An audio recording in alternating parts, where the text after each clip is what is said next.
When you have extra cash after paying your bills, should you put that money towards paying down debt or invest it? Financial expert Dave Ramsey would say, save $1,000 as quickly as you can in a separate emergency fund and then throw everything else at the debt until you've paid off everything but your mortgage before you even start to invest. On the other hand, Robert Kiyosaki, the author of the best-selling book Rich Dad, Poor Dad, would say, well, there's good debt and there's bad debt. Have the cash flow from your assets pay for the cost of your debt. Who's right? Who's wrong? And what should you do? Well, the truth is, it depends on you and your situation. So in this video, I'll share the key insights you need to decide what's best for you. I'm Penelope Jane Smith, and my intention with this channel is to give you the money skills, tools, systems, and insights you need in order to create more ease, peace, and freedom in your life when it comes to money. And just to be clear, I'm not a financial advisor. I don't sell financial products. I don't give financial advice. You shouldn't make any investment decisions based on a YouTube video, okay? My intention here is to give you unbiased financial education and guidance. That said, if you find this video helpful, please tap the like button for the YouTube algorithm. That makes a big difference and would really help me out so I can keep creating more content like this for you.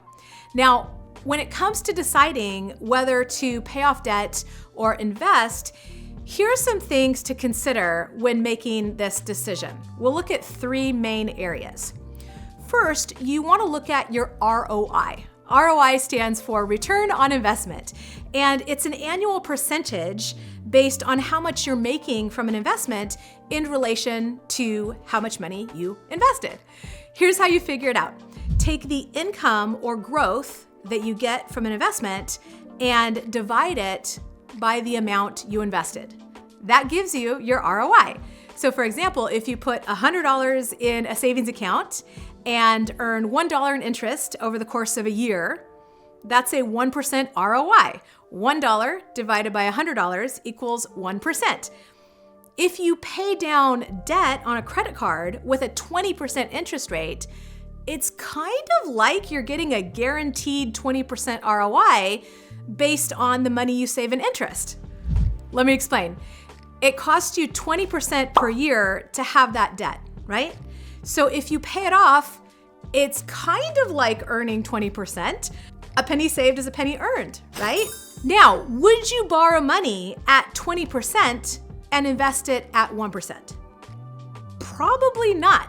So in that case, you're probably better off paying down the debt than investing more money in that savings account.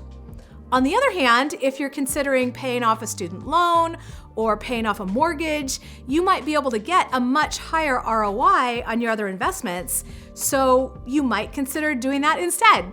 For example, I borrowed $9,000 on a credit card to invest in a business mentorship program, and I made $220,000 from that investment in the first year alone. If you do the math on that, that is a 2,344% ROI, right? So even paying 20% interest on that credit card is nothing, compared to the 2,344% I made. Now, what if you don't know what your ROI will be? Well, what do you feel reasonably confident that it'll be? For example, I figured if all that program did was get me 2 more clients, I'd more than double my investment. And for me, getting 2 new clients was something I felt very confident that I would be able to do. Part of my investment strategy is investing in index funds. An index is like a big basket of a whole bunch of different investments. For example, the S&P 500 index is like a basket of 500 large publicly traded companies in the United States. And an index fund is a fund that buys stock in those companies to mirror or copy what that index is doing. The stock market has gone up on average about 10% to 11% per year for the last 100 or so years. Now, some years it can be a lot higher or a lot lower. It's rare that it's like exactly 10%. And that doesn't take inflation into consideration. But if I'm investing long-term, which I am with this part of my investment portfolio, I feel reasonably confident that my money will grow. I heard one of my colleagues, Graham Stephan, share that he strikes a balance around 5%.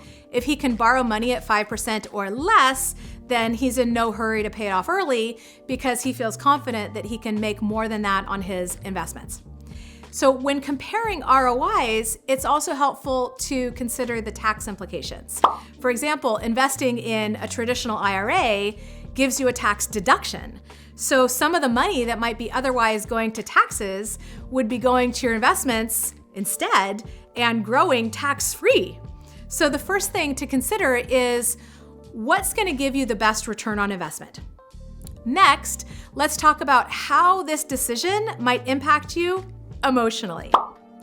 Are you the type of person where debt just drives you crazy? Maybe it's worth slowing down your wealth building just for your peace of mind. Does not investing drive you crazy? At the time I'm recording this video, you can only invest $7,000 a year in an IRA before age 50, $8,000 after age 50. And if you don't invest this year, you lose that opportunity forever. Can you live with that?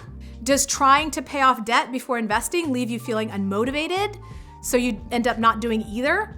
You know, some people are comfortable having debt, especially at low interest rates, because they know they can make way more money investing. So ultimately, you have to decide which feels better for you. And then finally, how does this decision affect your cash flow? This is something that I don't typically hear anyone talk about in the pay off debt versus invest conversation, but it's super important. Ideally, you want your typical monthly expenses to be a lot lower than your typical monthly income, so you have plenty of money that you can save and invest. If you can invest in something that gives you more income that helps your cash flow, for example, you might borrow even more money to buy a rental property. But after paying for your property manager, repairs, utilities, and everything, you still have more than enough money from the rent to pay the mortgage, which gives you more positive cash flow. So you actually have more money coming in, even though you increased your debt. If you can pay off debt and get rid of a monthly bill, that helps your cash flow. So look at what is going to help your cash flow more. So there you go. Look at your ROI, return on investment, your emotional state, and your cash flow. In the end, personal finance is personal. You get to make a decision that's in alignment with your unique personality and financial situation. Since you've made it this far, if you found this helpful, please tap the like button on the video if you haven't already done that. Because when you like my videos or leave a comment on my videos, YouTube says, oh, maybe we should show this video to more people, which helps more people get access to these tips, tools, strategies, and insights that you're learning. And if you'd like to see more videos from me around personal finance, money management, saving and investing, and financial freedom, make sure to subscribe to this channel and click the little bell icon so you'll see when I make a new video. Thanks for watching. I really appreciate it, and I hope to see you soon.